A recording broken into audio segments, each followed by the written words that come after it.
Gusto mo talagang patagalin itong usapan na to? Nang ipipilit yun, wala kasi sa batas yun.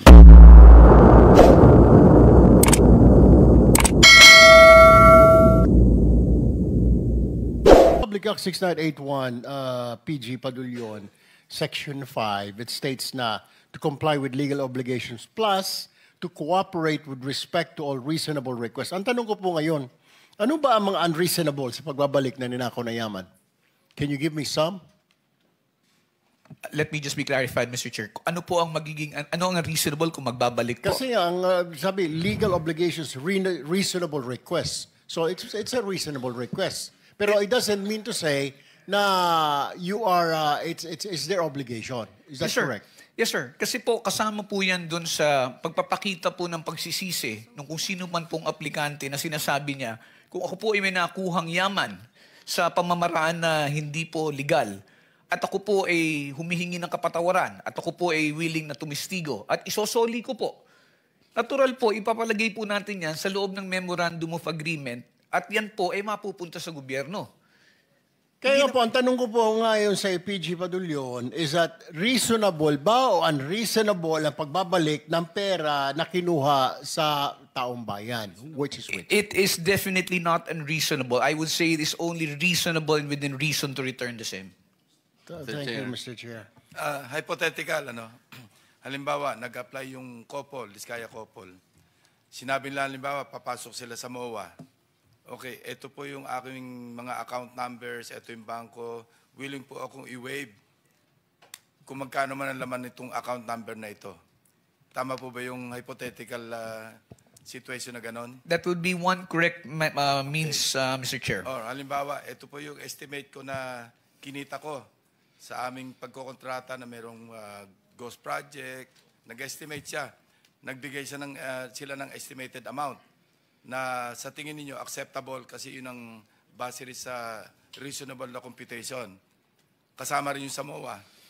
That will also be included in the MOA, sir. So hindi immediate na Hindi po pagpasok nila, babayad na kagad sila. Parang extortion yun. Yes, sir. Hindi po immediate kasi mangyayari niyan is parang you paid your way to be able to be admitted. Parang you buy your Yes, way sir. in to the Yes, program. Sir. Ito po, it's a necessary... So merong miscommunication.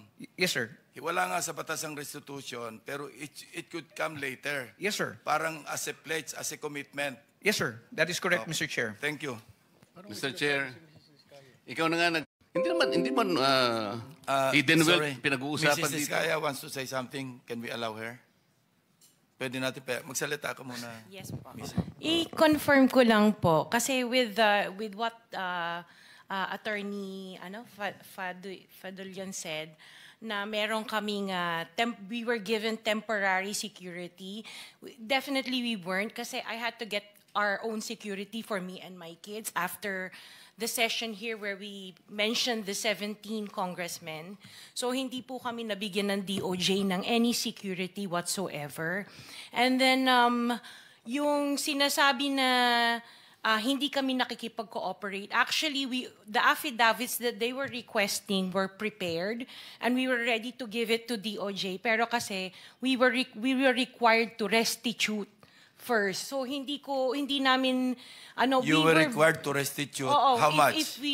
Wala silang sinabi na amount. So hindi namin alam kung ano yung restitution. Baka stipulation lang. So it was one of the yun nga po, one of the stipulations PG, baka stipulation lang was yun, asked of us. Mr. Chair, I am not privy because I am not part of the ones who've been talking Yes. to and communicating Yes po, with the opo. Diskaya couple. So I will have to validate that information, Mr. Chair, as to whether or not restitution was made a condition. Maybe you can renew your application. Actually, hindi din Puntahan kami... nyo na lang si PG Padulyon. Opo, hindi na po kami... We are 100% trying to cooperate with whatever is asked of us. So when Mr. Diskaya was let out for a half day to do the ledger, nagpasa po kami ng ledger ni Yusek Bernardo. Noong day din na yon, pero hindi din pinansin. Parang sinabi sa amin, the case will go on Okay, even without para the lang kasi ledgers. 490 na, no? Sabihin lang lawyer ninyo, mag-coordinate sa DOJ. Andito yung director ng WPP. Kung makipag-ugnayan, para hindi tayo dito nagba-back and forth. Hindi tayo matatapos eh. Kasi I think there's a lot of miscommunication eh.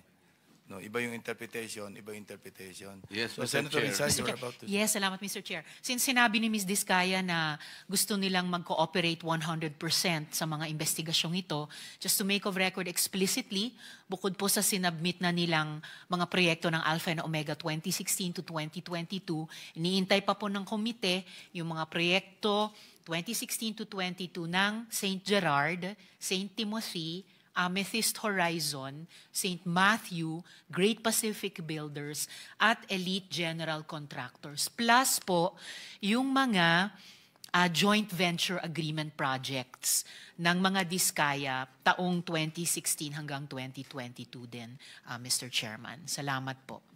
Thank you. So, salamat Mr. Chair at siguro baka magkakaroon ng panibagong pag-asa yung mag-asawa na ito. Pero Prosec Padulyon, huwag mo nang ipipilit yung restitution na ilalagay mo sa memorandum. Mali yun. Para matuloy. Kasi nag-a-apply lang naman eh. Baka naman,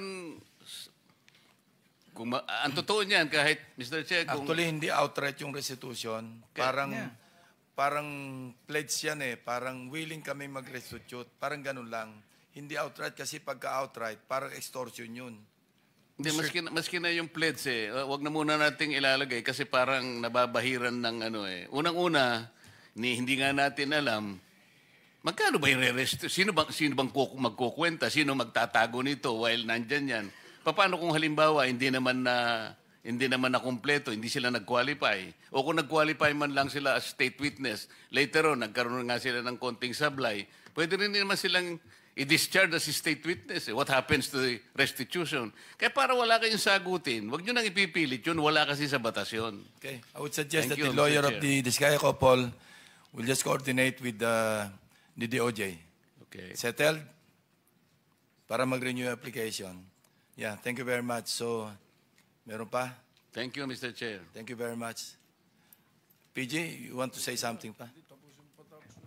Sir, ulitin ko lang po, yung pag-admit, pagpasok ko kasi sa pag-apply sa program is voluntary. That's why we cannot coerce or force anybody who wants to be admitted.